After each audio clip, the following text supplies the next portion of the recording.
He knows that they're all lies. Bad as you are, Stick stick around. around. You I see just that don't little know why. sliding compliment? Yeah, bad Like as as you fine are. as you are, girl. Yeah. And you You did gonna fine. deal with ass. that? You gonna deal with Fine, that? With your fine.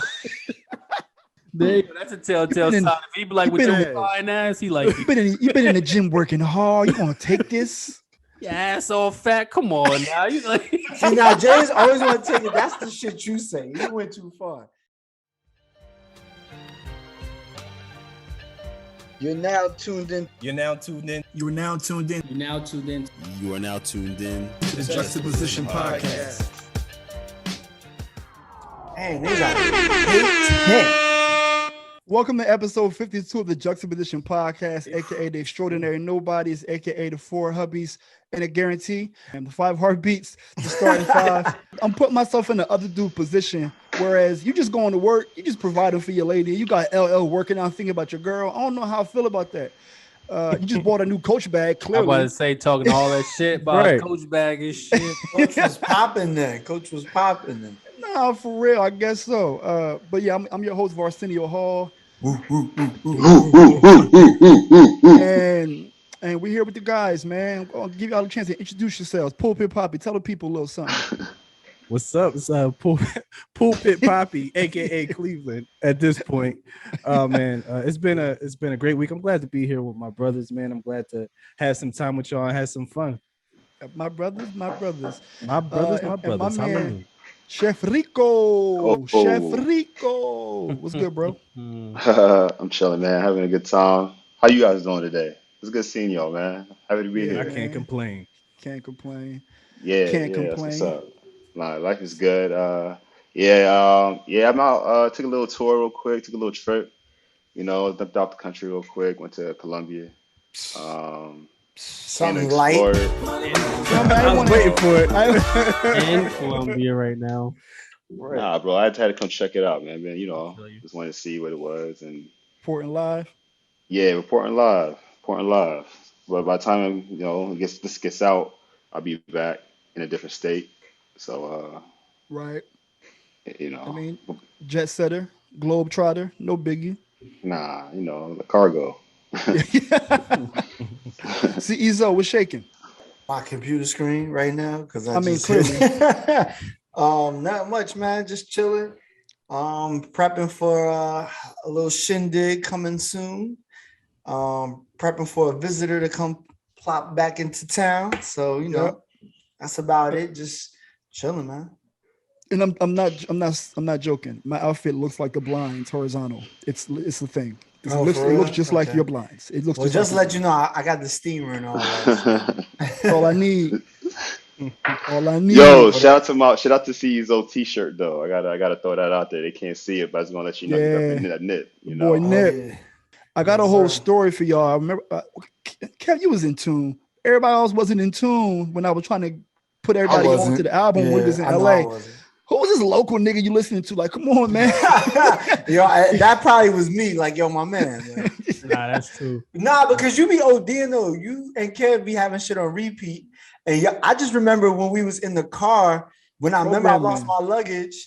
Oh yeah. And Oh, I y'all forgot kept about playing it that. over and over in the Jeep. And I ain't nobody trying to hear this. I ain't even got no drawers. Like, yo, stop playing the music. Everybody sit in silence till I get my bag. Like. y'all, we pulled up to the album release party. Yeah, couldn't Um, find parking. Yeah. That's Fuck this exactly up. what happened. Oh, we got stories for days. It's stuff like that like we was there, son. We had purchased tickets and everything. Had like a little dinner beforehand. Couldn't find parking. Well, then That was poor fighting Negro problems. or something happened. That people started. They ended the fight, the party early. The Yeah, party yeah. ended early because something happened Yeah. inside. I mean, thankfully, we wasn't in there, but it would have been cool to just go upstairs to see what was shaking. But that's poor at a certain Negro point, problems. it was Because now you could just flip your key, over to the valet, like, yo, Jeffrey, handle my shit. I mean, we could have back then too. We just didn't want to. Yeah, not with the Enterprise logo on the joint. Oh yeah. Moneybag, what's going on in your world, man? Nothing, man. It's just work. I got a presentation on Friday I'm preparing for. So A present. Oh, Who you that's what's presenting up. to? It's just for like the training joint. So everything you learning, Ah, you got to put together an investment strategy. Talk Right. about whether you're long, short, stuff like that, hedging Pause. strategy with it, and then any risk that's associated with it, how to hedge against that, stuff like that. big money is what I'm hearing. All I'm hearing is big Ah, money. annoyance, man, because it's like you can't really give the full picture because you don't have access to all the information that you like to have access to. So it's just more about just making sure you can show that what you learned during this training process, you got Mhm. something out of it. You're graded on it, so you still got to make sure that you do well, and it's going to be given over to your manager. So Damn, bro. How That's- you managing right now? Like your life is about to change drastically. You got a lot going on, new job, family situation, new crib. Like, how are you managing everything? it's fine right now. It's going to get real when I got to start traveling. You got to And travel for your maybe You job? have to travel for it. I have to go back to work. I have to go into the office in New York. Oh, you're not. Start you're- commuting. Oh, got it. Yeah, no, I didn't start commuting yet, so that's when. Because soon I have to start commuting is when the baby's going to come. So that's going to be a lot. Yeah, going to the city. Yeah. You took a whole nother role to get out of the city. You going back? Word up. Well, because I mean it's different. So I didn't want to make that commute for the job I was doing. I was like, it's just not worth it. Yeah, that 190 that was paying you before wasn't Oh enough. shit! I'd have still been there. Wasn't enough.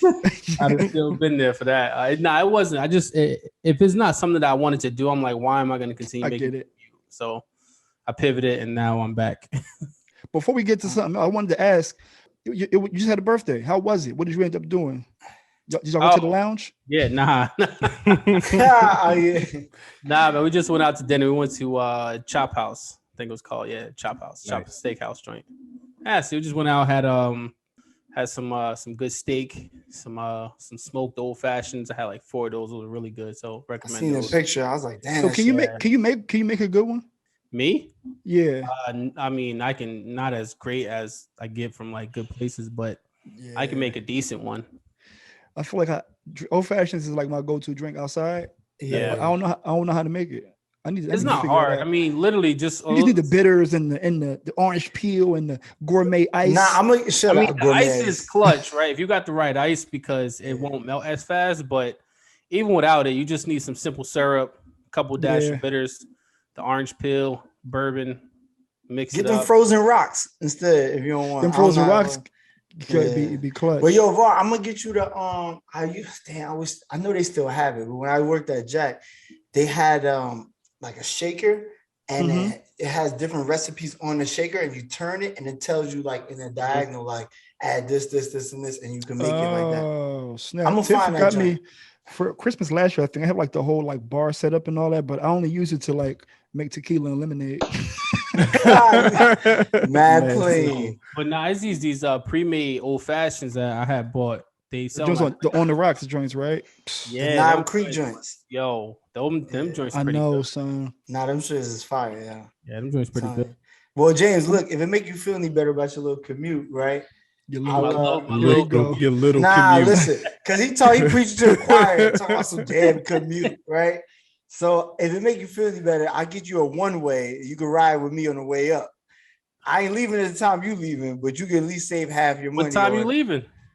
What you mean? I'm talking about to get out of New York to come home. Oh, I thought you meant I mean going there. What time you leaving? Going there, it don't matter. 5 o'clock, 6 o'clock. Y'all saying it don't- you're having. Oh, I didn't. Well, see, y'all can take this I'm offline. sorry. I Hey, got felt right. bad. The man was expressing his shit's about to get real. so- 5:30. Yeah, we could definitely do that. Yeah, we can rock. Yeah, I'm trying to help him out. I'm showing the public the Justice League, our brotherhood. Yeah. helping I each feel other you. out. I mean, Right. We can do that. Right. Yeah. That would make life a lot easier. Speaking of, obviously, our mission here is to amplify the voice of the modern black man and Mhm. or to give Yes, another sir. black man a ride. Alonzo has been providing Let's rides do it. and aided to us since that's what 2001. it is. I ain't That's get what to it college is. until Escort. 2004. I ain't got no Since 5 on the the Ford gas. either. Escort. This is the Ford Escort. But yeah, let's diving into the content as a whole because I think we got some good synergy. We rocking right now. So this episode will be successful if we can prove to you that he's not your friend, ladies. He's not your friend. He's not your friend. We can look at this as Define friend, guys. we're gonna get there. We're gonna get there. We can look at this episode in two different ways. We can look at this as like the part 2 to episode 41, which is can men and women be just friends? Or we can look at it from the perspective of how can we help the ladies pinpoint when it's a little sus without dry snitching, without, like y'all was saying, without being Steve Harvey. Can you say sus, like give the detail, because sus mean different things. Okay, so what we mean by sus is it's like doing a little bit too much and kind of going against what the code, like ulterior motives. Right. You don't want to go against the code, and the code is amongst men. I don't want to say it out loud because I'd be dry snitching, but there's a code by which men operate, and unless it's like your sister, or unless it's like a real close friend, you kind of allow them to take the bumps and the bruises on their own, unless it's like flagrant.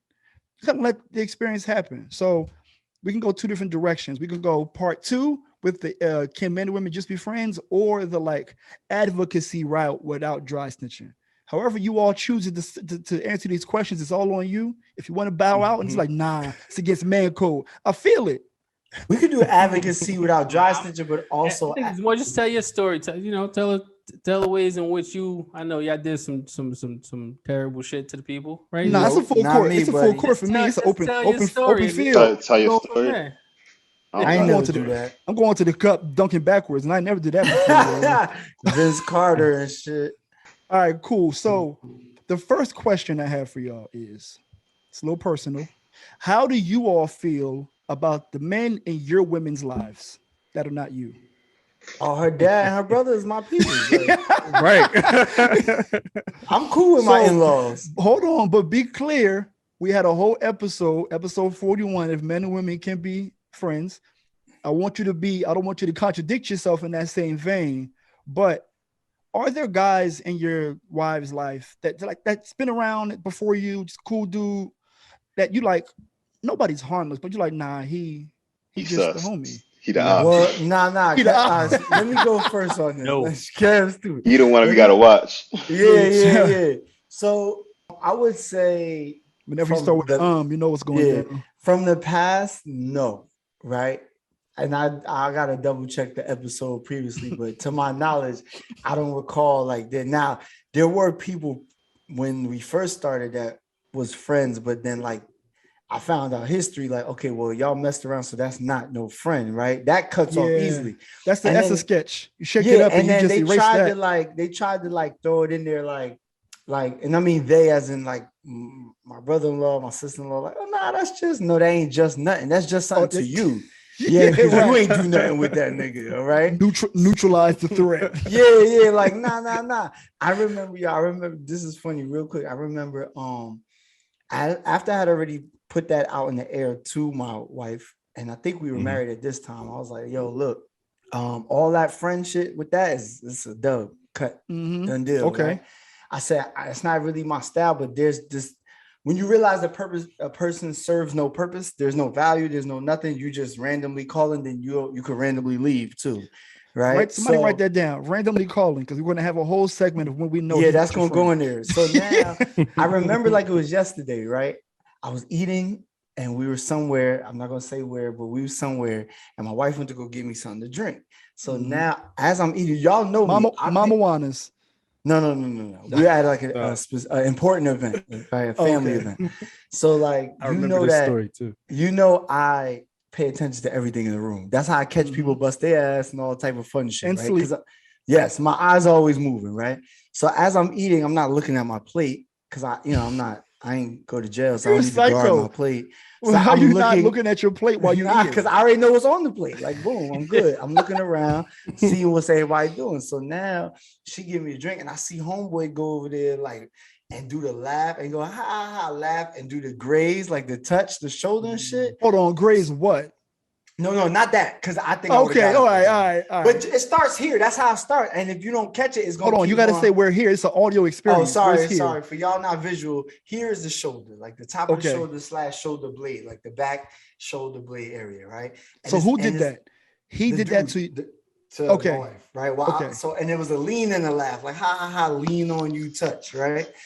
So I didn't say nothing. You know me. So I'm looking down. The one time I do look down at my plate is because I'm not I'm being an a-hole. So she brings me a drink and I'm eating my food looking down. And I was like, yo, do me a favor. And she said, oh, what's up? I was like, yeah, tell that nigga to keep his hands to himself because ain't no leaning and laughing. Lean and laugh in place, nigga. Laugh in place. Because if you lean and laugh and touch, it's gonna be a problem. I'm gonna set it off here, okay? That touch is the indicator, yo. Like the pointless touch. The pointless touch. Like, how long are you gonna let your hands linger after you give my significant other a hug? Like, why do you have to touch your shoulder as you laugh? Like the hug and then it's like you looking for a reason to have some kind of physical contact. Yeah. Nah, man, you're not a friend. He just trying to let people know. Yeah, sometimes that's what guys do. They give you that hug, like, oh yeah, I've been there before. Like, nah. What Drake said. Drake got a line, I know them type of hugs. I know those hugs. Like hold up. Those type of hugs. Yeah, I've given those hugs. I have too. Yeah, that's how I peeped. That's how I peeped it before I got to a hug. I peeped the laugh and touch. You like, he's a sniper. Yeah, stage one. He tried it. He's taking my move. He's doing the laugh and touch. He's taking my move. You know that Spider-Man meme where he's like Spider-Man pointing to the other Spider-Man. Yeah. It's like, hold on, I seen that before. Yeah. And you can't. And I will be upset. Like, you can't fall for this, shorty. Like, you can't. You see this coming a mile away, don't you?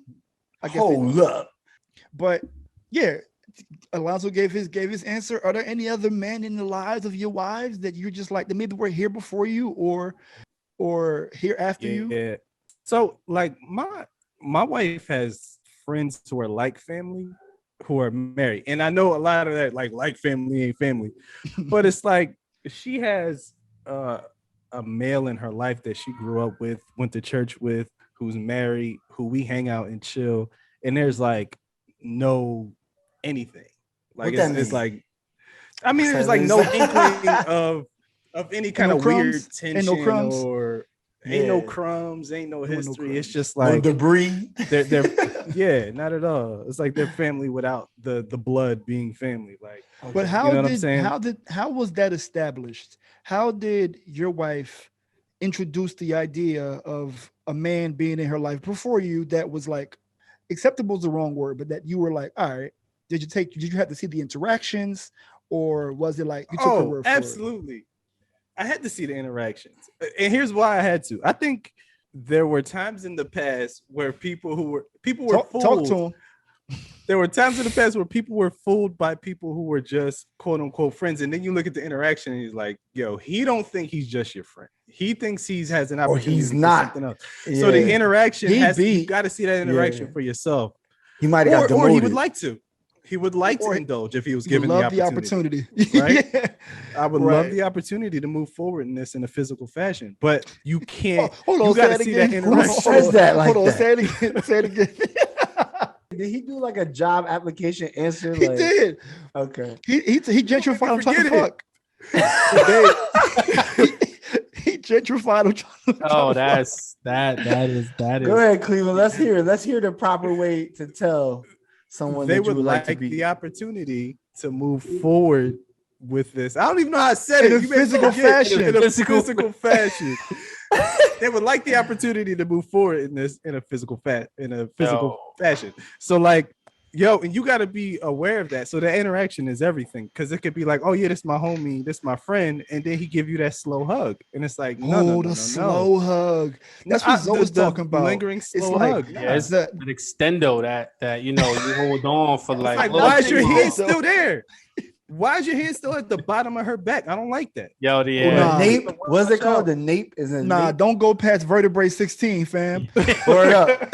Don't touch no L4, L5. I know that because that's where my disc is herniated. Don't touch. It got to be perfect because even too high, by the neck, that's a little too high. That's the thing. Yeah, don't be touching the neck either.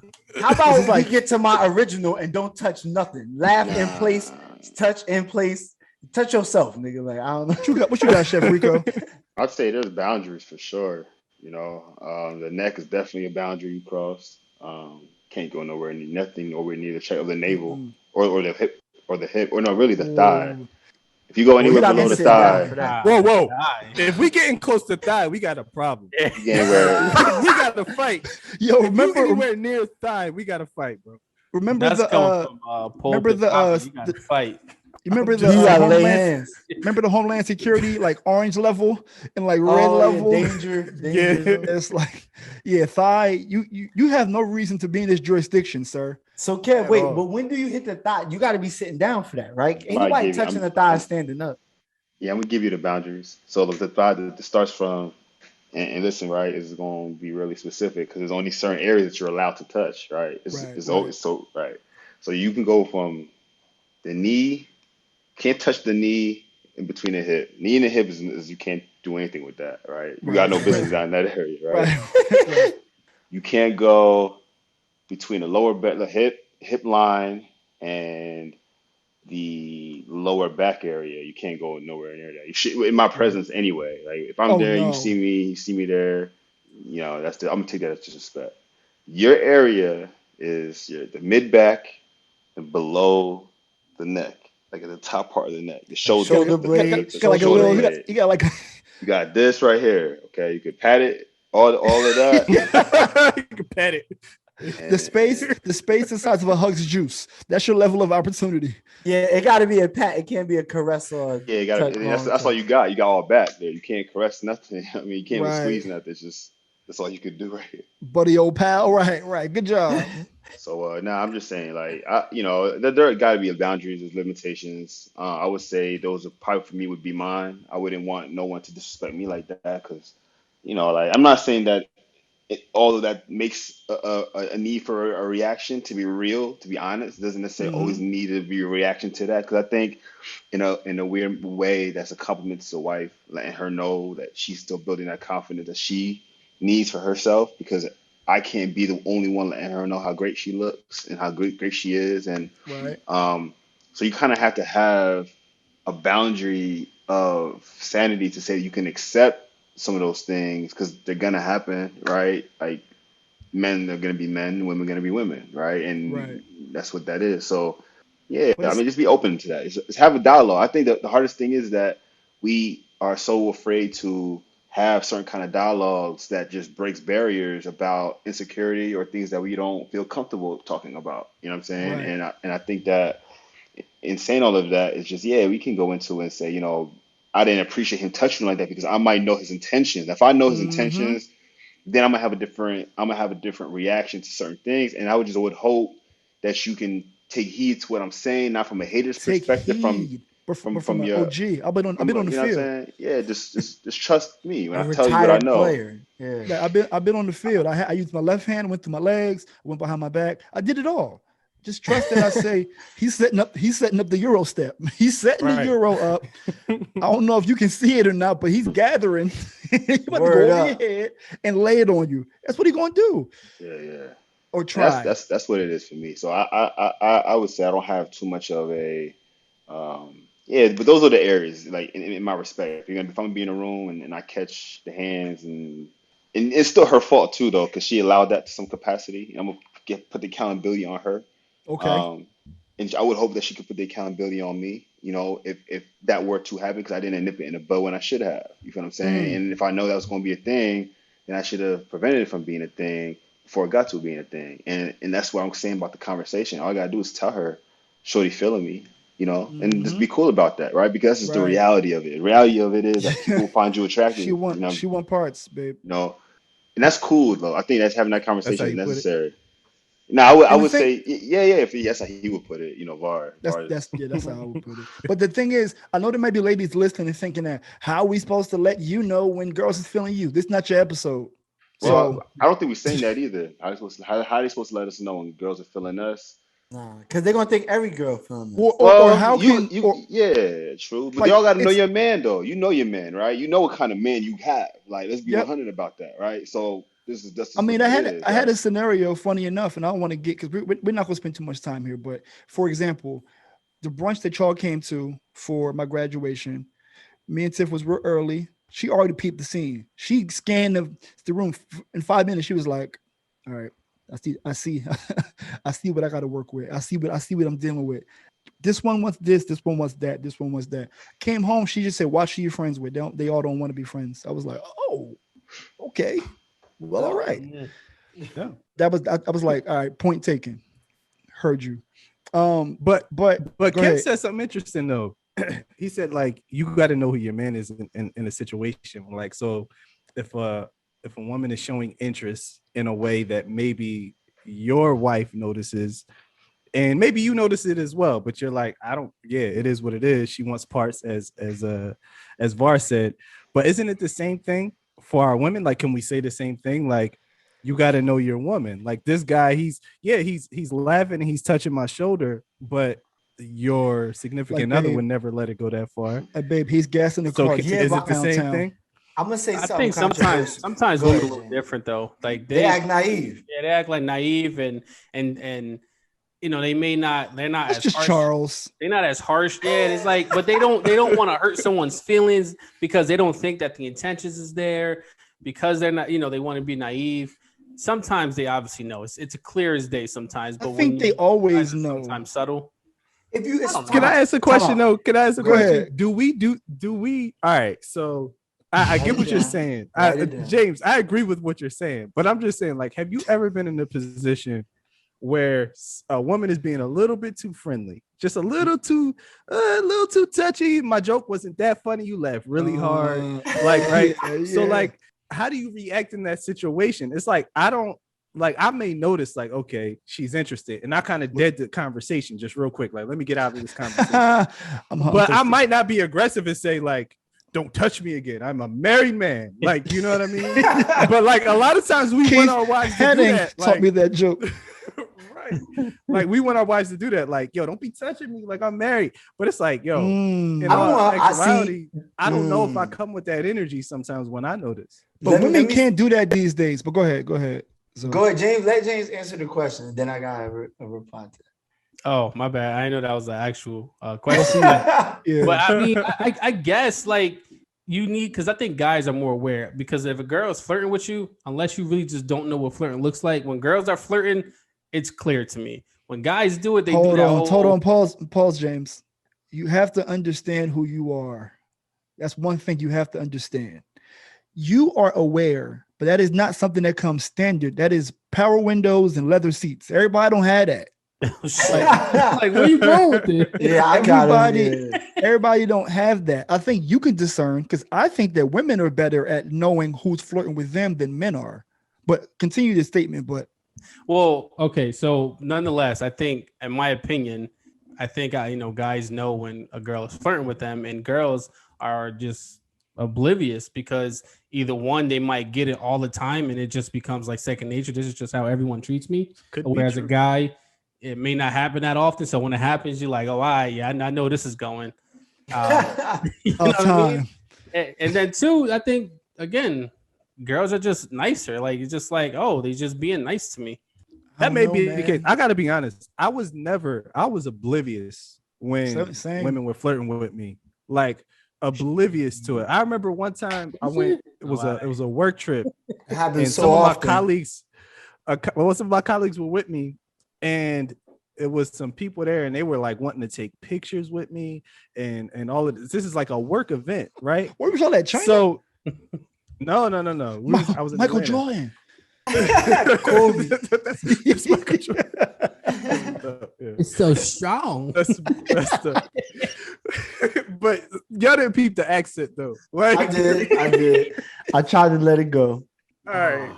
But no, and I walked away. And my colleagues were like, well, wow, they really like you. I'm like, oh, for real? I just thought they were being nice. Like I did a presentation. They, you know what I mean? Like they giggle. It was one of those things. Oh, hold on. This is groundbreaking. This is only some shit that would happen to us. You had presentation groupies. I had presentation groupies, bro. God, James I guess when you put it that way. Oh no, no. Like I did a presentation, and then it was like, like it went backstage afterwards.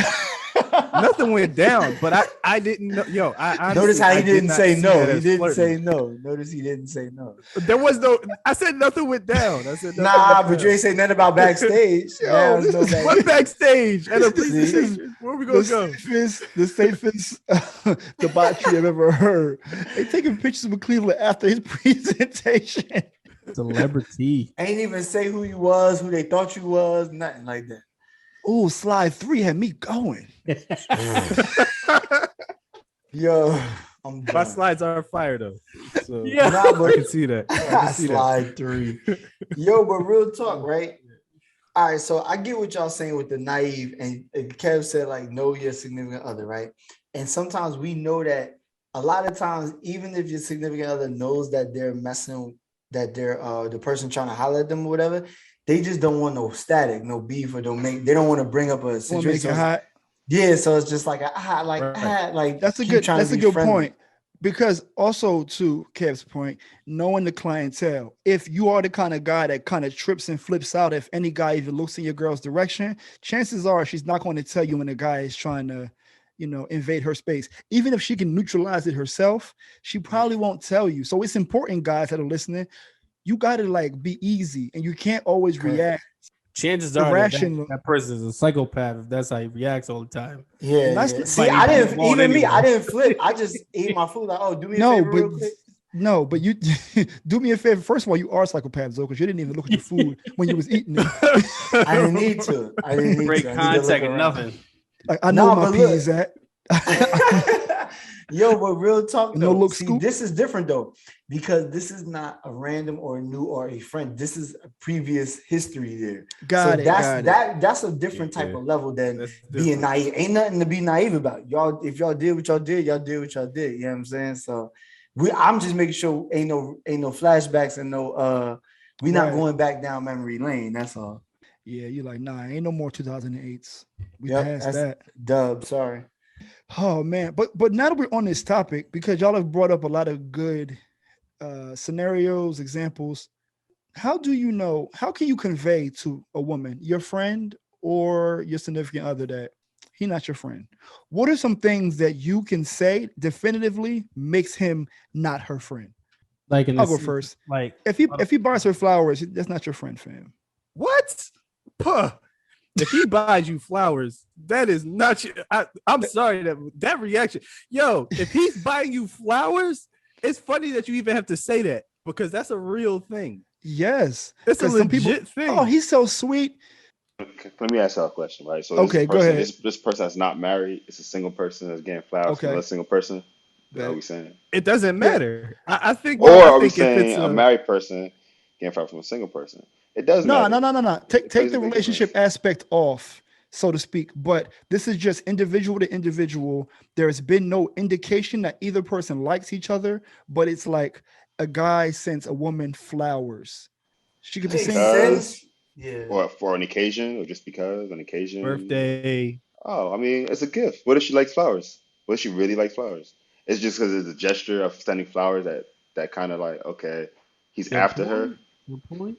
Yeah, is that what that is? Yeah, to me, like, low key, you gathering, you about to put your shot up, and I feel like if you are sending flowers as a good gesture, it's probably not just from you, me and the homies, me and my girls. You know, somebody passed away, she graduated, what have you. The team, like, our team, our project team got you flowers, something like that.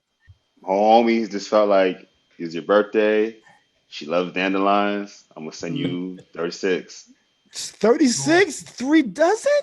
To her birthday's on the 36th day. Well, that is her birthday. 36. Oh, that's a lot of effort, bro. That's a lot of. I was going to say. Nah, 12. Okay, 12. I was with you, bro. I was with you together. I really was with you. 12. That's a lot of effort for a friend. It's the intel. It's the intel and the intention. Bro. I think sometimes intention is the tell that makes it so that it's like, yo, he thinks about you too much. He knows too much.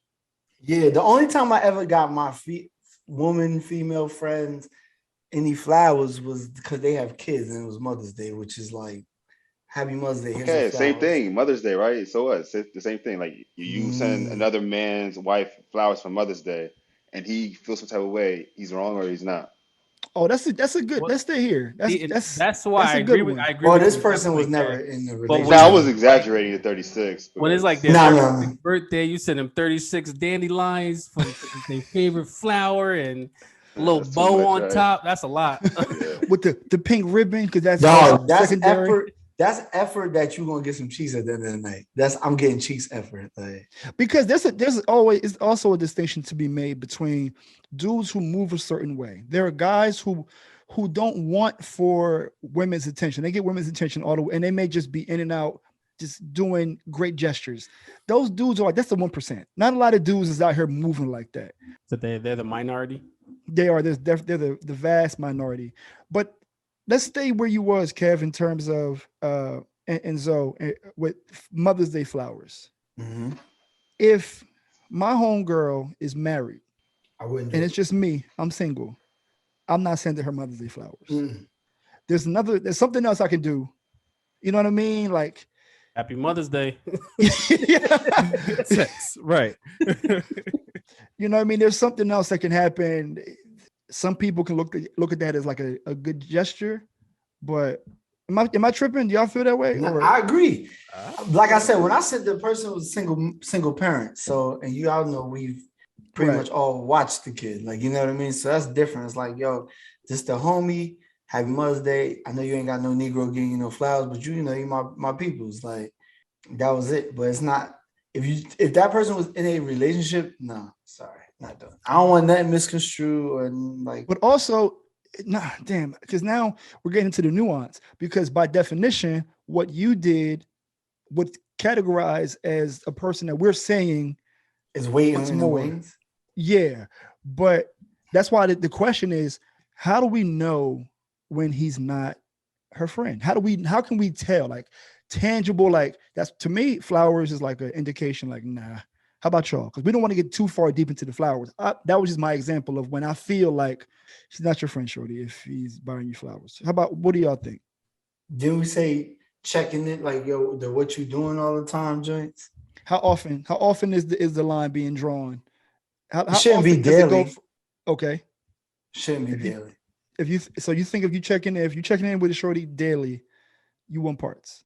Oh, yeah, that's a lot. Again, that's a lot of attention. I can't say that. I don't know. James, so where you at, James? It's the attention. It all depends on the attention. How much attention are you giving to this individual, right? Well, if you're checking in daily, that's too much. If y'all, constantly got to call each other once a day, that's too much. If you FaceTime, she's not your friend. 36th birthday, 36 flat, like that's yo, James much. Stuck on his 36. Bro, shit, that's a lot. 36 chambers. I'm saying, like, I think it's the attention. The flowers. It's that how much attention are you showing this individual? Because I can't speak for all guys, right? Clearly I can't, but most of the time when a guy wants more is he's showing you a lot of attention. And when a guy is not showing you attention, and it's just in general, like, if you're in a relationship and your guy is not showing you attention anymore, right, that it might be an issue. The attention is for me, right? So that's a special word for this episode. But it's just the attention. That's where James coming, like, do you enjoy being hurt? James come through like. Shut up. That's my point of view, and that can mean a bunch of different things. What say you? What is the thing that you can definitively say, like, nah, shorty, that is not your friend? Man, y'all hit some big ones already. The detail, the level of detail with the information that they hold on to. So the frequency of communication, the overall attention that they give, but I think those details is like favorite flower, you know what I mean? Like, whatever the case may be. I think that, like, that is like, detail only because men in general, right?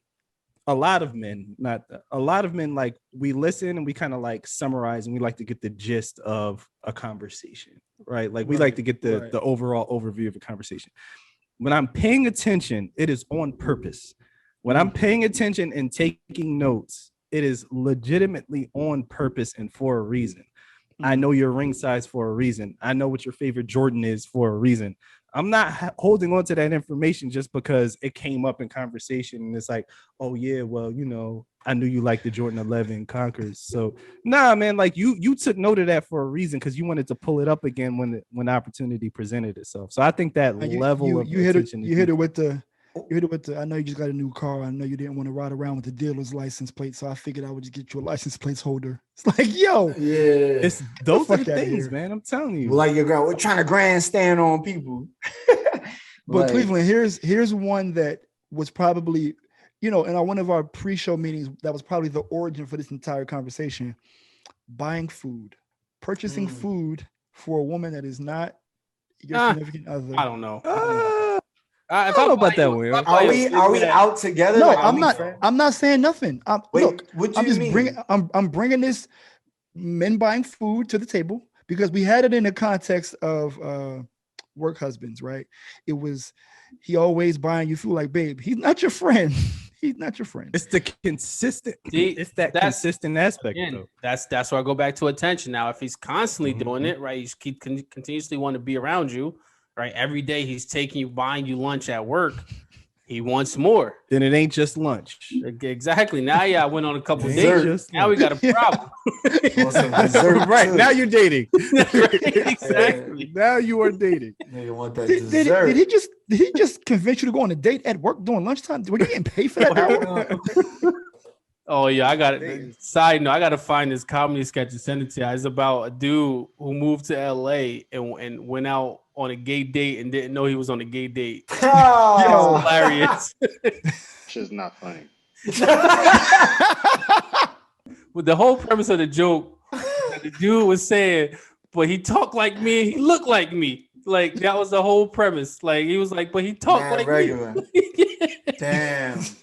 That's wrong. That's fucked up. My bad. Are you good? Talk about me. That can happen too nowadays. It's 2021. Don't let Zoe get started. Don't let Zoe get started. You gotta take the ball from Zoe's hands when this shit starts to come up. Okay, so you pinpoint the things that you think are like a little flagrant, but how do you communicate to your friend? This is your friend, that's your significant other. That like, so this is the friend that confides in you. You want nothing from her, right? Y'all been friends since, let's say, you were kids, right? How do you break it to her that the guy that she thinks is platonic is not? I would say based off of, so the conversation, if this person, she's going to constantly bring the person up, right? So you're going to constantly hear this person's name while you and her are having y'all platonic friend conversation, right? So then I usually would ask questions like I throw it out like, man, you sure it's talking about such a lot or something like that? Like, dang, like, yeah, I mean, I throw little stuff out there and then, I expect a response like, oh, please, blah, blah, blah. I talk to you, but I don't do that. Like, you know what I'm saying? I don't do that. Like, I feel like that's how it would have to be something like a subtle, but it's like not completely slamming on the brakes, but you know how you jam the brakes just to shake niggas up in the car real quick? Oh, yeah, just to make sure that either they're sleeping or to get the car behind you off your back. Yeah, brake check, like something light like that. I feel like it would have to be something like that to where and then it's like when you leave, it's like dropping the mic and then they're now thinking about it, like leaving somebody something to think about. I've had women that I'm cool with like ask me if a guy is interested, right? And if the guy wasn't interested, he exhibited certain behaviors. Like, she couldn't tell if he was interested or not, which is kind of like a problem in itself. It wasn't really spending time with her, wasn't really paying attention to things she wanted to do and wanted to say. I'm gonna flip it. I feel like when the opposite is happening, that's how you know. Like, men are very simple. If I'm paying attention to the details, if I'm consistently trying to find a reason to talk to you or hang out with you or do whatever, I'm interested. So like, it's like, use that same rationale. Like, it's weird because like, I think we've all had like women who are friends come to us and ask us if a guy is interested and they're showing traits that they're not interested. Well, when it's the opposite and they're showing traits that they're interested, it means that they're interested. It does not mean anything else except for them being interested. Well, he's doing this, but he's just nice. He's just a friend. Nobody's that nice. Nigga offering nothing. Nobody's that We don't nice. offer stuff for free. I don't want to buy you lunch every day if I'm not interested in you. We don't even like even when I am, friends. I don't really listen. We do don't that. even like offering our friends some of our fries. Like, yo, we hoping you say no. So if I'm offering you some shit, it's for something. Like, get out of here. Chef Rico, how you feeling about all of this? Man, I feel torn in a lot of ways because I feel like I'm sitting here thinking, I'm listening to y'all, I'm sitting here thinking to myself, okay, at what point how deep did it get for it to come out to be that way? Like, was the relationship already established like a while ago, and it's something I just got to eat because we have a good relationship, or is it something that like is new? And if it's new, I would just caution, people who are married. I get it, man. Like, having friends is a needed thing. Just for energy, for new insight, for male or female, whichever direction you go. But I know we're speaking with opposite sex. I'll stick with that. But I'd say if it is getting to a slippery slope where you got to question, just if you got to ask yourself a couple questions, I think you just kind of have to like tell your husband, your significant other right away. And what that does is allows transparency, and Right, and right, and it's cool to be okay with the idea that your person is liked by somebody else. right. If The you've had, desired. yeah, like you have to have some reality with that. You have to have some acceptance with that. And my thing I'm hearing is that like I feel like that can just I hear stress. Like that's what I'm hearing, Mm, and I'm like, man, that shit sounds stressful. If it comes down to a place where my wife is, entertained or be entertained or enjoy being entertained, I'm not even gonna putting that out there, but I'm just saying like if that ever became a thing and she found enjoyment from a place where it just makes sense for her to grow as a person, hmm. I would live with that. I have to live with that, and I'm not in a place to tell her, and I don't want to be in a place to tell her that she can't do that, because I wouldn't want her to tell me that, and that's Right. just the reality of it, right? That's a So good like, point. That's a good so point. it is a slippery slope, and I do understand the thin line, but But what about your friend? Not saying wife or significant other. Let's just say your homegirl that we all know. Like she comes, y'all chopping it up, and then she kind of in that like, what you think? She might ask you, do you think something, or she'll keep bringing it up, bringing it up. Do you think you'll be like, he like you, right? Do you think you'll say something like that? everyone in that space got to be 100 with themselves first, because the person who will get asked that question, the person who's getting asked the question is going to have the reaction that's going to trigger for it to not be organic or the way it was supposed to be, right? Because the person that asked the question, intention might just be pure, right? But Hmm. the response is going to determine where this conversation is going to go next. And how you respond is going to determine that. Because if you respond with defense, then you pretty much Yeah, shit the bed. You feel what I'm saying? yeah. You was trying to But keep it it's low, and I caught on. but but Yeah. it's not it's not that you're coming out to say that you like her or she likes you. It may No, genuinely be Charles, the right? other dude. Like, Why you keep right. saying Charles? I don't know. I just feel like Charles is the topic today. I don't know. Yeah. But going back to something else you said, Kev, that I think was really interesting is, and I had this conversation in my relationship about one person would never be able to fill another person's cup 100%, right? You have to be self-aware enough to know that your wife or your Mm. husband or your boyfriend or your girlfriend may be able to find joy in other people's presence that is not yours, and they may be the opposite sex. She Now, better use the damn Brita and the water filter I for mean, to I fill get that it cup. because I think that at a Fuck certain out of level, here. that's not just your friend, that's our friend. We But got a Keurig if you need some more filling in your cup, okay? shut up. God damn But it. the reality of it is, you have to be able to know that you won't be able to do all things for your partner. It's impossible. And I don't think But okay. to add on real quick, I don't think to say to that, right? I'm not saying that it has to be allowed. I just think you have to be, the action may never happen, but the intention needs to be pure enough for the person to feel free in the relationship to Hmm. have that decision, because Yeah. they're still a human being and a person that can make their own decisions, right? So you still have to feel comfortable enough to accept it happening. But I'm not saying that it would happen. I'm just saying that like, Right. and I think when you put that strain on that relationship in that way, then you're bound for disaster, bro. It doesn't work. You know what I mean? Yeah. It doesn't work. So I mean, I'm just saying that from a perspective of, no person is here to be tamed by another person. Like that's Right. just Don't put not the on nobody in reality of it. handcuffs. That's not Yeah. what we're out here to do. I mean, that's not what I'm here to do. I mean, or so I just think you have to have a balance with your approach and just another person's growth in life, right? And how they're going to do that. And I know we're talking about other people being involved, and there may be a part of that, but I'm just saying that's still part of people's lives, right? Yeah. The effect of whatever James, what were you gonna experiences that That say? take whole place. yeah, that so that whole thing about filling a cup full, whatever, is obviously true, right? And that's why you got that 80-20 rule. Right. So it's just a matter of like what Kev's saying. You give them freedom to make a decision, and it's a matter of whether or not you're acting on that 20%. Because you're not going to get the full 100%. It's just not like no one can satisfy somebody 100%. It's just not possible, right? But 80% is a strong number.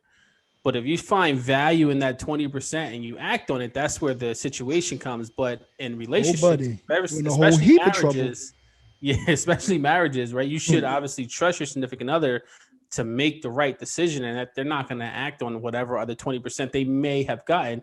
But in my opinion, like, I don't even think you should find out that 20% even exists. Word? That's just my opinion. Hell no. You need to know what to be. You need to know your weaknesses. Because I'm with you, Kev. I know what it is. Now weaknesses. And you need to also listen. No. I can't go left. I can't go left. Listen. No, listen to me though. I got to know. It's not about control. It's not about control. It's not about not letting somebody do what they want to do. The thing is, if you're finding out that this person got 20% of what you think you're missing, you're way too deep in that relationship. Hold on, let's level set. I want to make sure I understand. Are you saying that not saying your wife, let's say you're not married, let's say your girlfriend. Your girlfriend has articulated that she knows her 20%, right? Is what, and now she's in a space where she has found somebody who could potentially fill that 20%. Is that what you're asking? So that's the situation. No, what I'm saying is that, like, I don't think that she shouldn't know that person has a 20% that's missing. Right. Charles shouldn't know what the 20% is how would I she feel know? like what As James long is as it saying. ain't correct. So how do you know that Charles this knows what the 20 is? Then that's messed up. Listen, as long as you found out about this person. Keep it. It ain't that hard, bro. It ain't that hard because. No, but it better not be hard. That's the problem. Yeah, Sir Charles coming through serving court. That's the problem. But Cleveland mentioned that men are simple, right? As a blanket. We sum up the conversations, right? So you are a man, your shorty comes home, she keeps talking about how Jennifer is annoying, right? After 3 months of hearing stories about Jennifer, you kind of tune her out about work, right? You just hear Jennifer, you're like, shit. I pay close attention. But listen, I'm getting there. I'm getting there. So now Charles is comforting. Charles in charge. Charles is in charge. So Charles listens, and now it's very easy to see when you aren't being supportive and somebody else is being supportive. That's a small window. But my point is, don't tell Charles. You shouldn't be telling Charles the stories. Come home and tell me the stories. But you wasn't listening. Don't matter. I'm gonna hit you with the basic. Yeah. Wow, that's crazy. Damn. Word. Don't matter. Charles. What do they call it? The cracks in the ice. Like if I'm ice skating. If our relationship is an ice skating rink, Charles should not know where the cracks in the ice are at all. And if Charles knows where the cracks in the ice are, that's the issue. Too deep. That's what I'm talking about. Like, you shouldn't know that person got that 20%.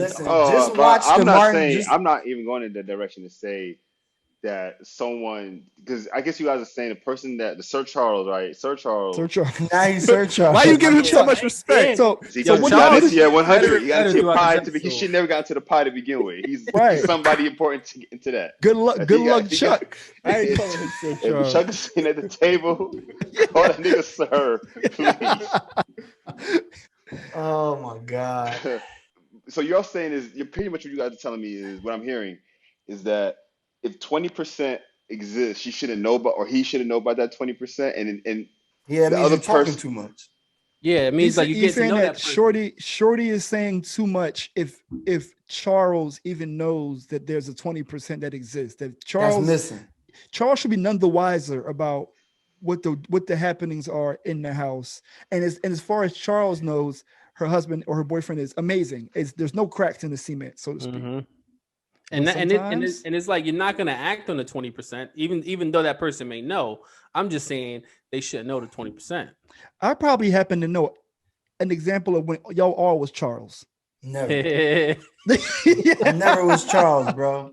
I don't believe Zoe, are you kidding me? You wasn't Charles? I was Charles. Zoe, you was definitely Charles. I ain't gonna put the time out. I know who you talking about, but nah, I was not Charles, bro. Nah, you was Chuck. You was definitely Chuck. Tell me you wasn't. Nah, son, because that shit wasn't real. It was made up. No. A ghost.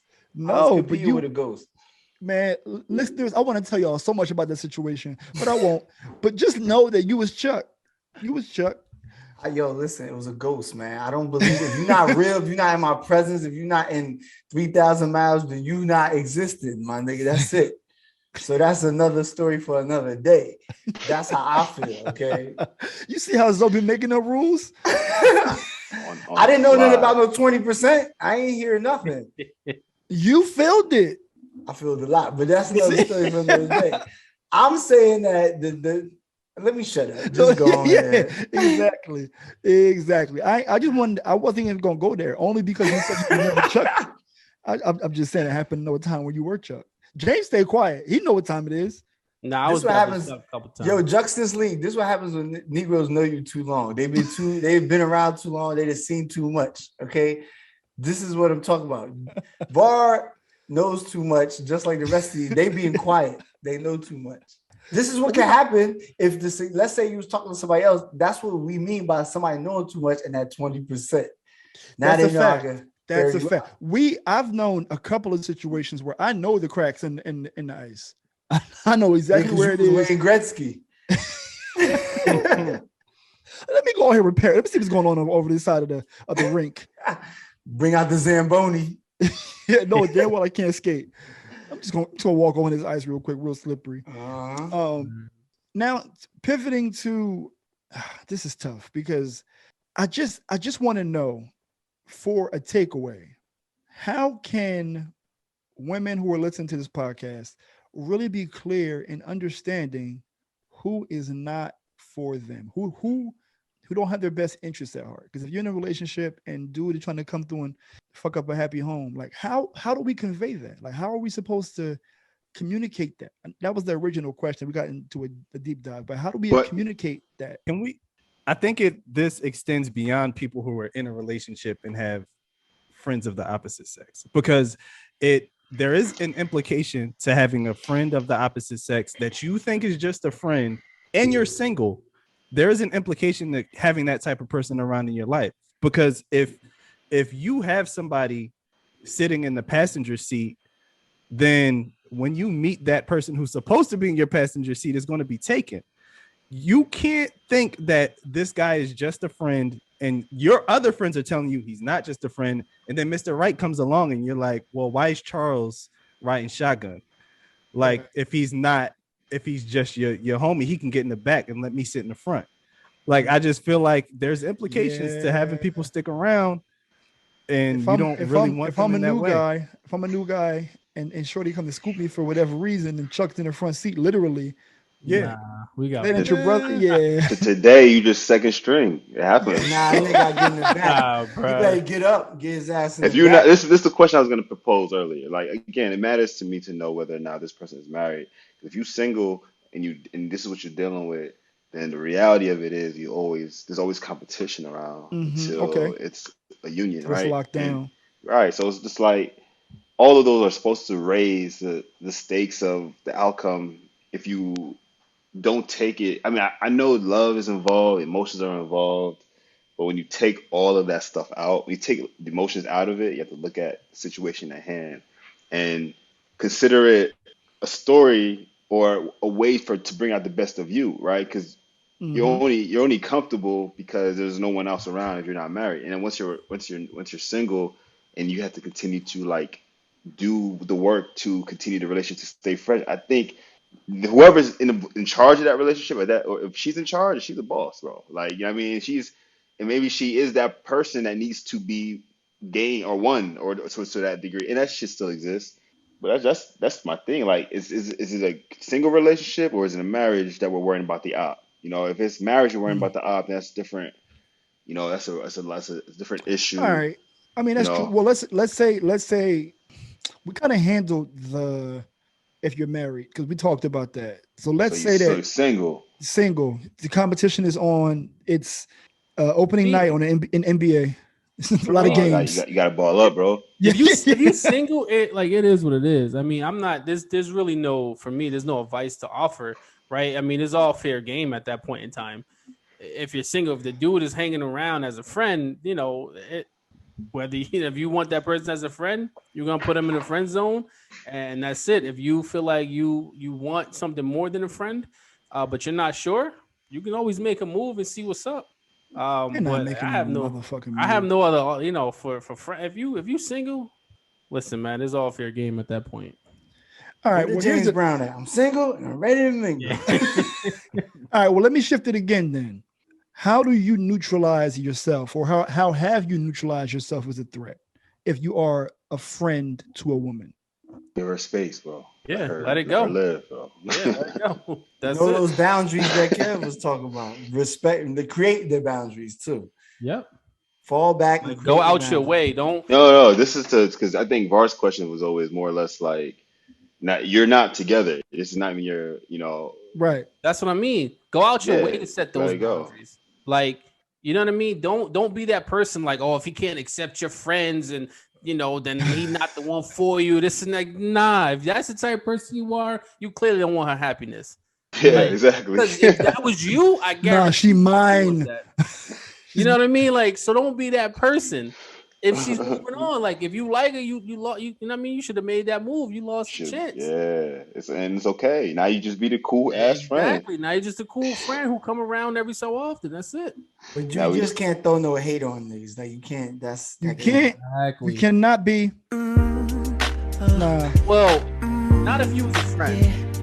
Nah. If you was a random person, I mean, if she go for it, then then that's what she is. But only a person who is on the inside can ask, do you enjoy being hurt? Yeah. You gotta know some shit. He knows the 20. Yo, Mario is Charles. He knows the 20%. Yeah, he's Charles. Man, that man know everything. You know more. But he said the perfume and the makeup on the shirt. He heard the story. She told, and that's what we're going back to. You talking too much. Because she ran right back to him.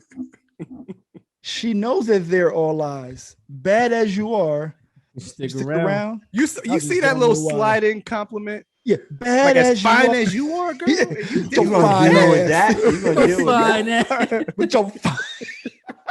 That's a telltale sign. If he be like with your fine ass, he like you've been in the gym working hard. You gonna take this?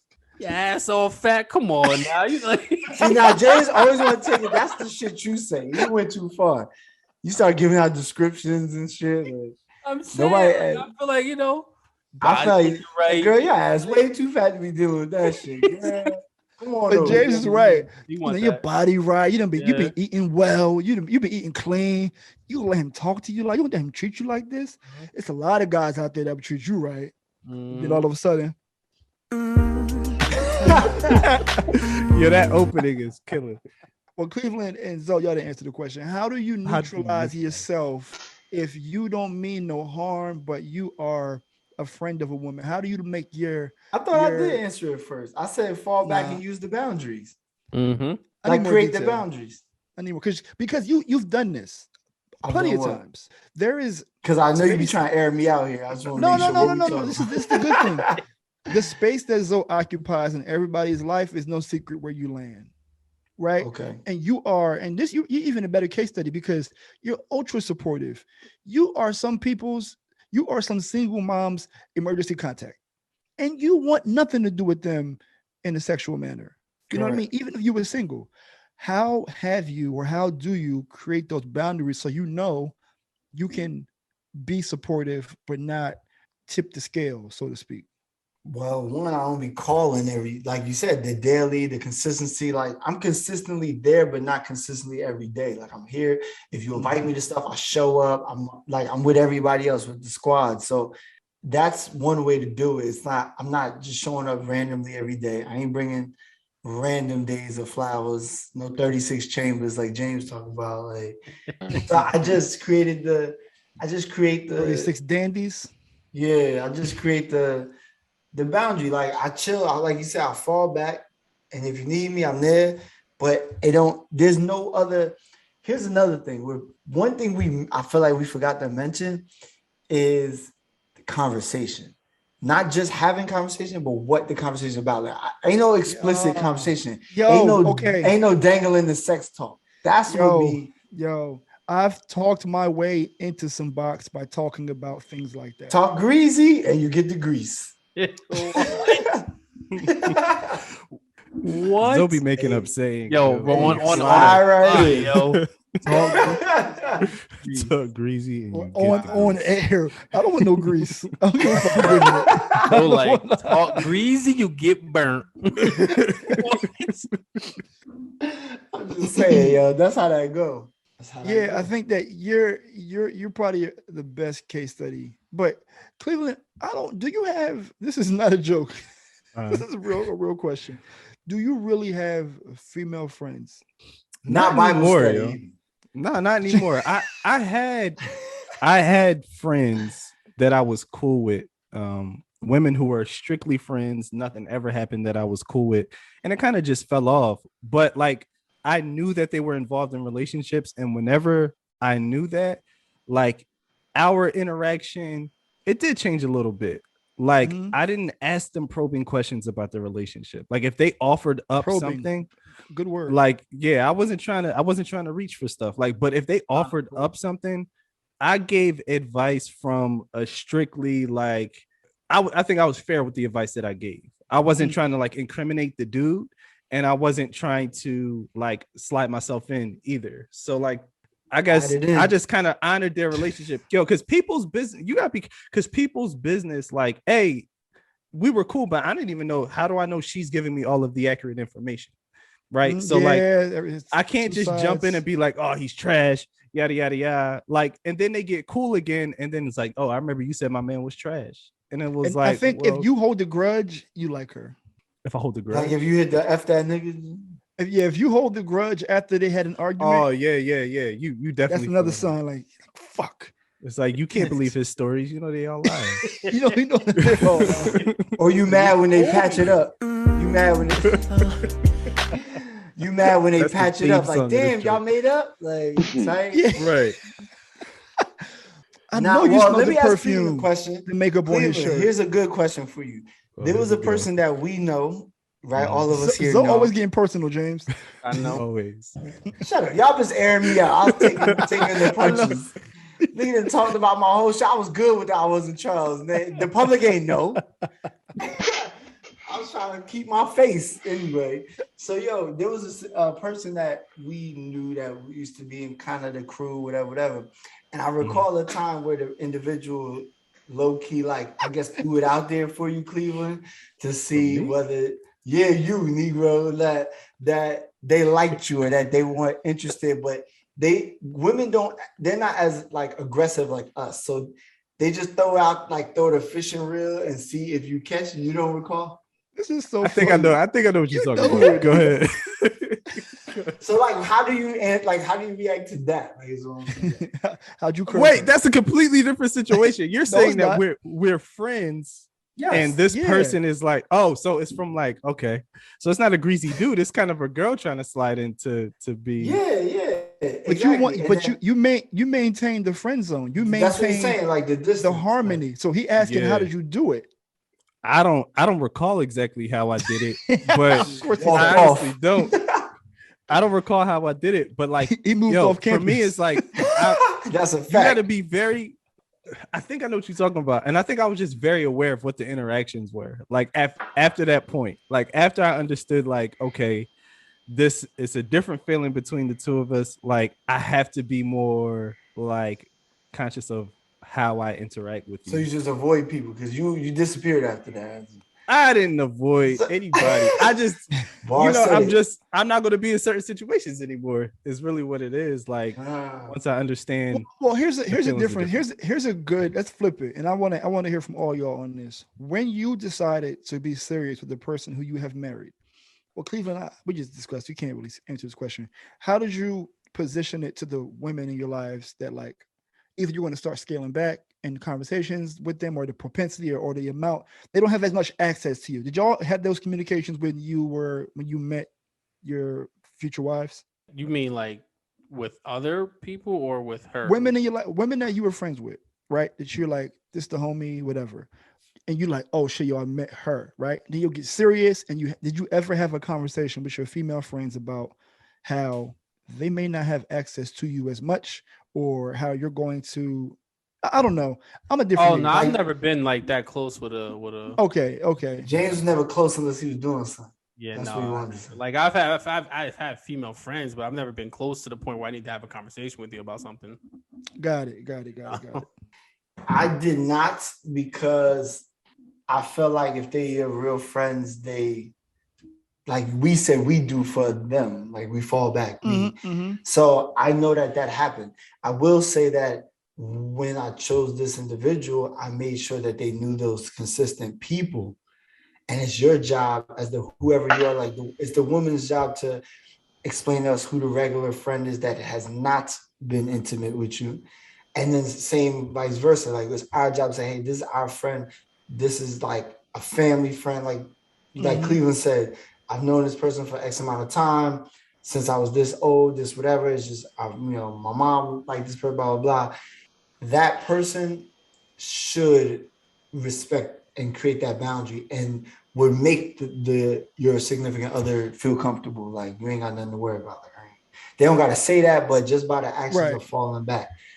And hey, how y'all been? I ain't heard from y'all in a minute. Like the next time you see, it should be something like that. Not like, oh yeah, because yesterday. That. How about you, Chef Rico? Did you have conversations with your friends who were women about when you and your wife got serious? No, I didn't have no conversations. I think people just felt the difference, whether I was more attentive, whether I wasn't, and how much, attention I gave other people that I knew were potentials at that point in time too. It was just a matter of just slowly distancing myself. But no, it was never no conversation that needed to happen. We pretty much there was no conversation needed to happen. So y'all know that for as long as I've known y'all, I've always had friends that were women. I've always kept friends that are women. But I always knew that there was a certain line that I wasn't going to cross, whether they wanted to or not. When I got serious with my current relationship, I definitely have conversations with people that I was cool with out here for a few reasons. Number one, we don't have the history that I would have had with like people that I've known for 6-7 years. I was out here for 3-4 years. And at that point, in a strange way, they had gotten they got used to a certain access to me. Whenever they call, I could pick up. I can, they can, you going to this place, you going to that place. But when I began to shift, I was like, yo, I'm gonna start falling back a little bit. Y'all not gonna have as much access to me. It's not going to be the same old. I got somebody to occupy my space now, and I want to see where this goes. Letting them know what's going on. It was mostly respected. Some of it got weird, but that also told me like, all right, bet. Now I know that this is not even a space that I'm going to entertain, even bring my relationship to. It's like, thank you for showing your hand. But Cleveland was going to say something. No, I think that access aspect is important. It's like once I get involved with someone seriously, like your access to me does change. Yeah. Like you can't hit me up like you used to hit me up. Like we're not going to share the same jokes that we used to share, even if they were seemingly innocent. Like it's like you second guess things a little bit once you get you have someone else in your life. It's like nah, it's not the same. The access has to change. It's not the same. And I never wanted to have, if it's a house, so to speak, I never want to have, let's use a car analogy. If I'm driving the car and one of my old homegirls is in the front seat, kept the seat warm, and she leaves now, Tip sitting in the seat like, oh, this seat been warm? Nah, I don't want somebody coming into the car with the warm seat, because I damn sure wouldn't want the warm seat. Like, oh, this seat back kind of far. Our equivalent is the lean back seat. Yeah, this seat back kind of far. You're like 6'8". Yeah, that's a little bit much. Nah, you see the wife beater and that shit like 2X. You're like, oh, this nigga big. Shut up. If I see something like that, 2X wife beater. All right, man, we're gonna wrap this up, but I do want to get a chance to ask you all: do you think that we were successful in proving or providing some examples of how to let women know that he's not your friend? Yes. Listen to the lyrics. I do want to add one more thing. Listen to what he tells you too, because if he tells you just want to be a friend, then that's probably what it is, right? Have you ever met a girl that you tried to date? Nope. But this is the thing. So I wanted to like kind of share this because when you're dealing with somebody, because I've done this and I guess it's wrong. I probably shouldn't have done that. But you're kicking it with someone and you tell them you don't really want a relationship. You kind of just want to be friends, a little bit more than friends. But you do things that make it seem like you want more. This is a whole nother hour. You act as if you're like, you really want to be in a relationship. You kind of do boyfriend things. Covert ops. And then the person actually falls because they're enjoying all of those things. And then you're like, whoa, hold up. I told you this is all I wanted. Don't fall. Don't do that. I just want to put that out there. Meanwhile, y'all went on dates. You going raw. You met her mom. Yeah, it's a lot. You like, right? nah, I don't want no relationship. Paying attention to those details, buying stuff with favorite colors, 20 roses for the 20th birthday and stuff. Like, don't do that. James really on this flower shit. So I think that added to the achievement of what we were trying to do. Yeah, I don't want to see y'all friends, quote unquote, out here buying her that Lauryn Hill vinyl that she's been looking for 3 years. And I'm gonna sum up my piece by saying also maintain balance. Being open-minded to giving trust by building it. Not assuming it, and assuming it too, right? Because it's expected, but build it. Take time to grow it, and trust is an important thing. Give space if you are Charles or on your way out to be Fuck Charles. back, Charles. I think just listen to the lyrics of the songs. I mean, we told y'all what it was. We gave y'all examples on what to listen for. There's a difference between constructive criticism as a friend if you asked us the questions and just general like hate and waiting to slide in. Like if you never asked me what do I think or what's this and the third, and I'm just firing off opinions, chances are there's an ulterior motive. Like if I'm just like, that ain't like you telling me a story, I'm supposed to just be quiet and listen. Once I start interjecting and telling you what's right, what's not right, unless you're asking me, you know what I mean? Then I think those are telltale signs, like pay attention. He's not just your friend. All right, Cleveland, give it to us. I just say what's true is true. That's what I'll say. Like if somebody I get computers putin'. I can boy. Like if somebody is paying attention to you and giving you their time and giving you their effort and giving you their energy, like they're into you.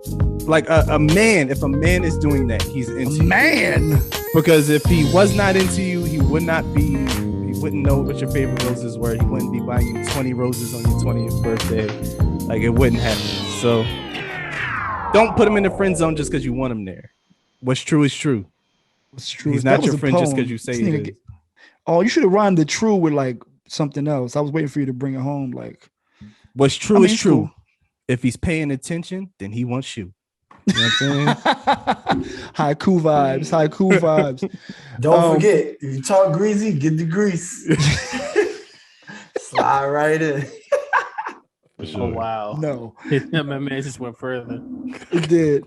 The only thing I got for y'all is mind that 20%, man. Just keep the house business at the house. That's all. Yeah. You know what I mean? Just hold it down for your relationship. If you feel the need, if you have that itch, just break up with the nigga. Don't be out here scratching itches. Yeah. Put some lotion on. All right, man. Good talk, y'all. And with that said, we're going to get into our season 3 debut of Bag Talk. Moneybag, yo, it's all on you, brother. Definitely, good brother. So this week in Bag Talk, I want to talk a little bit about purchasing a home. So myself, good brother Alonzo, we just recently purchased our home, and we're hello things like that. But what I wanted to talk about, I was waiting for it. The process in which it takes to buy a home and how it's not really that difficult to buy a home. I know a lot of people find it to be challenging or think that it's challenging to purchase a home. It's not. And I'm not here to talk about ways to buy homes with other people's monies and use credit cards. And I'm not here to sell. I'm not trying to sell you something. I'm not trying to give you some get rich quick scheme. It's just flat out easier ways to buy a house. That's it. So one, right? You obviously want to work on your credit because you want to make sure you get the best possible rate. So that's obviously important, but you don't have to have the best credit score, right? If you want to get an FHA loan, 620 will do, but it becomes more challenging. You have to provide more proof of income. You may not qualify for as much of house that you may be able to afford in your mind, but the bank may not go as high. So obviously you want to work on your credit. You want to get that up as high as possible to try to go with a conventional loan. But if you only have a 620 and you are in a situation where you think you are ready to move into a home, I don't recommend it at that time. But if you feel like you need to, because maybe you have children and you want to get into a better neighborhood, better school district, whatever the case your situation is, then it's still possible, right? The best thing to do is not necessarily go to a bank directly because they may not work with you as much. I would recommend working with a realtor and finding a broker that they work with, that they trust, because they have a lot more flexibility and they can kind of get you in contact with lenders that are able to lend money to you. That's one. Two, make sure that you're ready to buy a home, right? Don't just think that buying a home is something that you want because it was always your dream.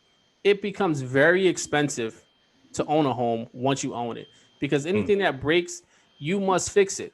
And if your roof start leaking, you need to get a new roof, unfortunately, and you have to have the money to do that. You cannot live with just water leaking in your house. That just causes more problems. That's just one example that's a little extreme. Nonetheless, you want to make sure you have money, saved up so that you can have for any unnecessary or unexpected repairs, right? That's just in general. Now you want to get into the actual buying of the home. So you always hear, I guess in the past, people always talk about 20%, 20%, 20%, which is the down payment. Now that's just a down payment, but you don't need 20% to buy a home at all, right? You can buy a house, and we're just talking about an FHA at 3.5% down payment. So whatever the price of the home is, 3.5% is what your down payment is. Now, these are all just regular ways that you will go to a bank or to a broker to buy a home. That 3.5%, you also have to worry about closing costs. So closing costs is an added cost that you have to pay. That's for a broker fee. That's for your appraisal. That's for the inspection. That's for all these other things that you have to go to close, for titling, all of these additional things. That can be anywhere between 1 to 3% of the total loan itself. So you have to factor that in as well. However, if you work with certain brokers and you deal with certain interest rates, you can kind of get a slightly higher interest rates for money at closing, so that closing at the money at closing can cover your closing costs. You don't have to come out of pocket more money, right? My number one thing is, if you don't have a high credit score, you don't have money saved up for a down payment, and you're really looking to get into a home, I recommend going to the website NACA.com, NACA.com. It is a great organization that help people get into houses with no down payment, no closing costs, no PMI, which is private mortgage insurance if you put down less than 20%, and you get below market interest rates. So I know people right now who close on their home and they got an interest rate of 1.75, and anyone will qualify for it. You don't have to have great credit, but what you have to do is work with them. So you just go to the website, sign up to do a seminar. After your seminar, they'll give you additional information to provide them with documentation. And once you're ready to start looking for a house, they'll let you know. You find the house that you like, and you literally go to the closing table. Only thing you have to pay for are the things like your appraisal and small stuff like that. But it's really not much. And you can get a house with no money down at all. And, the house is yours. So that's just my little 2 cents in terms of buying a house, kind of the process within it. Obviously, be ready for it. But I wanted to make sure that people knew about that program because it's very beneficial. And I personally know people who've gone through that program, and it's helped them out a lot. Yeah, I was waiting for the conclusion, because James was like, I want to tell you 3 ways and examples how it's not hard to buy a house. Question number 2 was, your leaky roof is going to cost a whole lot of money, so you got to make sure you have money for that once you get in. But it's real though. That's why I started with this. Is not a get rich quick scam. I'm not sitting here trying to tell you about these random things to buy a house with credit cards and this and that. This is just real life, real people trying to figure out how to buy a house. And my number one thing was just trying to get to that website, because people don't know about that organization. I know. It is very beneficial. And they better give us the sponsorships. We just gave out their whole information. Where I'm hashtagging that. Nah, that's a government agency. I don't care. They giving out PPPs and everything else to these fraud people. So they can sponsor legit the podcast, over here. We got a tax ID and everything. What's up? Thank you for the great information. Of bags. I appreciate that. what are the seminars? What's in the seminars? Just quickly, like, are they The like seminar is like a 4 hour, I believe, thing you got to sit through. One. Because the biggest thing about the NACA is that they want you to be prepared to be able to buy this house. So they're going to talk about, the necessary documents that you're going to need. They're going to talk about the program itself, what you can and cannot do, based upon what type of income you have, how much home you can afford, how, the process, if you don't have great credit, what you have to do to prove to them that you can buy a house. For example, let's say you are in default of your student loans and you haven't made a payment, right? So that's going to hurt your credit, but they're not necessarily looking at that. What they're going to say is, okay, let's do this. So over the next 6 months, show that you can make the payment each month. And, if you can prove that and you can do that for us, then, you're more likely to start making your mortgage payments, stuff like that. If you want a mortgage of $2,000, but you currently pay rent of $1,000, they will ask that you save an additional $1,000 each month for 6 months or something like that to prove that you can actually, spend $2,000 a month. They'll put you on a budget and it'll be stuff like that. Budget. But the thing is, they're going to make sure that you can afford the house. And then when you can buy it with no money, literally. Like not literally, there's going to be a little cost involved, but that 3.5% down payment, it goes away. Closing costs, and you can pay more bread to take the interest rate down, right? Correct. That's if you have the money, you can pay a little bit more, and you can lower your interest rate even further. But I mean, if it's at 1.75-2%, bro, like leave it there. Sold. Right. Like that's low. Thank you for that information, good brother. Now to your favorite segment. Here we go, yo. So what's the scenario? Hey, yo, Zoe knows this. Zoe knows that. Zoe light skin. Zoe stay black. What do you know? Anyway. So what do you know? So here we go. For Zoe knows. I don't know if we discussed this last time. I know we had a lot going on since we just came back and we had our break. But the Pfizer vaccine was FDA approved. So saw that. Everyone. Damn it. Yeah, I did too. My next shot is on September 7th. So I was like, dang, I'm still in limbo if we legit or not. We legit. I don't know, man. Yo, shout out to my sister who she talk about just make sure y'all don't get the Johnson & Johnson. She like, that's the Equate brand for the shot. Yo, I was like, yo, get off my phone. That's the bag cereal or the vaccines. Yeah, but no bullshit. The Equate powder had a little symbol like Johnson & Johnson, and if you're looking quick, you're like, oh, how did I get this in my cart? Just drag and go. So yes, that's news. So all those people who were saying stuff not FDA approved, and there's a lot of conspiracy. A lot of people in limbo don't know what to do, whether they want the shot, don't want the shot. They think it's a conspiracy to kill all type of people. I don't know. I mean, I'm not going to get into my personal opinion. All I'm saying is if they're making it mandatory for athletes that are worth way more than us, I think I might want to pay attention. I mean, I'm just saying, you know what I'm saying? Ain't no billionaire going to lose their bread on purpose. Like, no, when I seen white people lining up in the hood, I was like, all right, it's different. Yeah, they come in their eye neighbors just to get it because they know it's backlogged in nature. Now, do they have like a syringe that says for blacks or for whites? We don't know. We don't know. But in the meantime, you can feel a little bit more comfortable that this one is FDA approved, right? Next, we had the big issue with Afghanistan, and seems like stuff from 20 years ago is now resurfacing and coming back. And as of, I think yesterday, it said that all U.S. troops have been reported, have all departed from Afghanistan, according to the Pentagon. So that's as of today. Today, Monday. Was it the 30th, August 30th? So yeah, that was. I want to just like that's sad. So I was looking at the names. I'm not sure if that's all of them, but it was like 15 names, something like that. And I mean, the average age had to be like 22 years old. It was like the people who die, I mean, like you just seen it 22, 22, 20, 23. I think someone might have been like 32, 25, 26, 20, 22. I'm like this is crazy. So the Taliban captured some of the American troops before they left, right?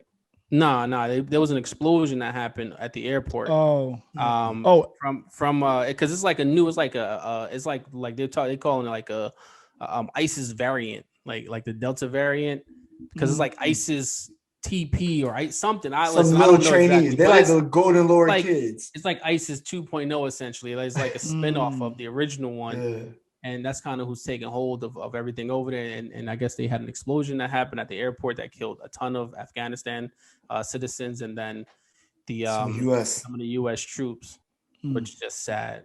Like, Yeah, it's I'm like, terrible. And that's what we always talk about, like for our troops, like they giving up their life young, and then when they come home, it's like we ain't got nothing for you. Like that's yeah, they And should get the world. Also, prayers up for the 200 Americans that's still there in Afghanistan. Like there's not troops, but there's 200 regular still in, civilians still in Afghanistan. I don't know why they're in Afghanistan, but like there was about 36 people. I think it was from UCLA that went there as a trip, like a mission trip or something. I don't know if it was a mission trip, but they went there as a trip, and I'm not sure if they're the ones who still stuck over there, but they were stuck over there for a while. I mean, according to the reports from the Pentagon, they are not sending troops over there, but they're not ending their rescue mission of the U.S. citizens and the Afghans who want to be removed. So they're still going to try to do that. I don't know how they do that, but that's still on the agenda. That's wild. Yeah, it's wild. And next, since we're talking about the U.S. and the Pentagon, our president lived his nickname, Sleepy Joe. Sleepy Joe. I don't know if y'all saw it, but my man he took it down. Act like he was praying. I don't know. I mean, I'm sure he's had a lot of sleepless nights. It's on the internet. Go lay down. Yes, that's exactly what he would do. I ain't gonna lie. I cannot listen to him talk. No, but son, somebody else was talking in front. Imagine me sitting in front of you in the chair about 4 feet away from me, and you just had one of those. That's wild. Every time any speech he does, he cannot get through the entire speech. He's without not convincing. It's just not good. It's not. It's not good. I'm like, well, we went from one. He doesn't have a good authoritative tone. Like he's come on, guys. Like it's not good. We can't do this. It's like that don't sound very. We went somebody who was strong and wrong to now somebody who true. Well, it's one extreme and the other. But Sleepy Joe lived his nickname and went was dozing off while the dude was talking to him, bro. He was sitting there talking. That's what was in his brain. That's wild that he just passed out like that. Yes. Go.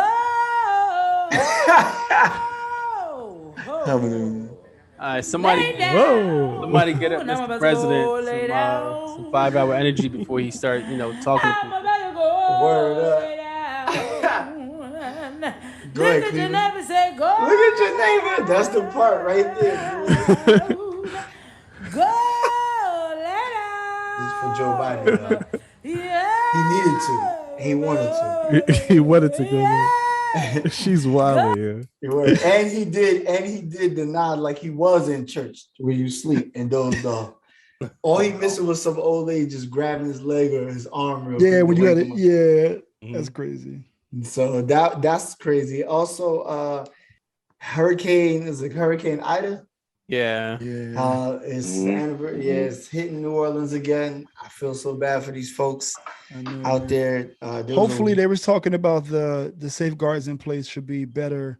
They are the most technologically advanced levees or barriers or what have you. That's what they say. But so hopefully, history doesn't repeat itself. It's very serious. I saw a lady that went viral. She was going off on a reporter like, "Why you in my face asking us questions? How we feel? How you think we feel? Facts. You got the microphone in my face, and you still." And she said it, and you still got the microphone in my face. And she was screaming or like, I just think it's just help. Don't. I know y'all want to report from a distance. Don't be interviewing people. Ain't nobody trying to hear all that. I don't know how that's legal, man. I don't understand how reporters can just do that and it's not considered harassment. I get the whole free speech, freedom of press thing, but you know that when something happens and the press can go to your home and knock on your door and ring your doorbell nonstop for days on end, that's wild. That's OD. Like, let me go do that to somebody. Like, they're going to call the cops and arrest me. Mm-hmm. I don't understand. You ain't got no media pass. I was just talking to Jess about that because we watching the show on Netflix, Clickbait. I don't know if y'all started watching. Is it good? No, it's real good. Okay, I'll take and a part of it take a was look like at the whole press thing, just like in your face. I'm like, yo, this is crazy. Like, I don't understand how they legally can pull up in front of your house. They just can't technically be on your property because at that point you can tell them to like don't trespass. But they can be right there in your driveway on the sidewalk as you walk into your house. You come out your house, just shoving cameras in your face. It's crazy. Meanwhile, all you want to do is I'm about to go lay down. Exactly. Hallelujah. Yeah. That's it. That's all you're trying to do, but they in your face. So yeah. But shout out to the people down in the NO. I pray for y'all. Yeah, I mean, we send our thoughts sure. and I hope as much as we can. If y'all got donations or any type of clothes, food, whatever it is that we can send down there, please send it. And lastly, in the Zone knows, Jake Paul versus Tyron Woodley. What an all right. This has been interesting bone episode fight. 52 of the Juxtaposition Word up. podcast. Right. I wanted to see how y'all felt about it, but that Now, we just, just gonna get rid of that. Just There get that you thing go. on out of here. Go ahead. anyway, it was an interesting fight. It was very interesting. So I You watched it live? Yeah, I did. I watched it live. I didn't see no highlights. It wasn't a bad fight per se, but it wasn't all that. Yeah, I mean, nobody got knocked out, but Tyron Woodley did hit Jake Paul with a shot that had him stumble in between the ropes, which should have counted as a knockdown. It was actually a split decision, and it went all 8 rounds. So it was interesting. The only But thing I heard was again, Tyron wasn't throwing enough jabs. Yeah, they that's said it. Willie He was had- playing too cautious He had too many opportunities to like actually do some damages and he to just counter. not to do Yeah, it. like He's so, a, like U- you he's got- a UFC like great, like a Hall of Famer UFC, right? He was 5-time champ, stuff like that. So it's different. So that's my only thing. As a person who loves the fighting game and stuff like that, I watch it. I don't understand why we keep like, yo, you gotta fight boxers. Jake Paul, fight a boxer. I don't care if it's an amateur, the Olympians, somebody. You cannot say I got my. How are these even counting as boxing matches if you're not fighting boxers? Is my question. It's not about fighting boxers. It's about money. So I mean, kudos to him. But it shouldn't count for that. It should just be like a prize, like the He's charity not going to boxing. ever get a championship belt. Like you can have whatever record you want to have. It is meaningless. He's going to get the money. He got Tyron, Woodley money, his biggest check he ever gotten. He took less money so that the undercards can get the biggest payday that they ever got. So I respect that part of it. Listen, if he's going to keep getting those people paid and people are going to keep watching the fights, keep having the fights. He's never going to have a title. He's never going to be like, oh, I'm 20-0. Now I deserve a title fight. And Well, even he got to get licensed and all that. But he's great. He's great at what he does. Like what he does, both of them, him and his brother, they're great at what they do.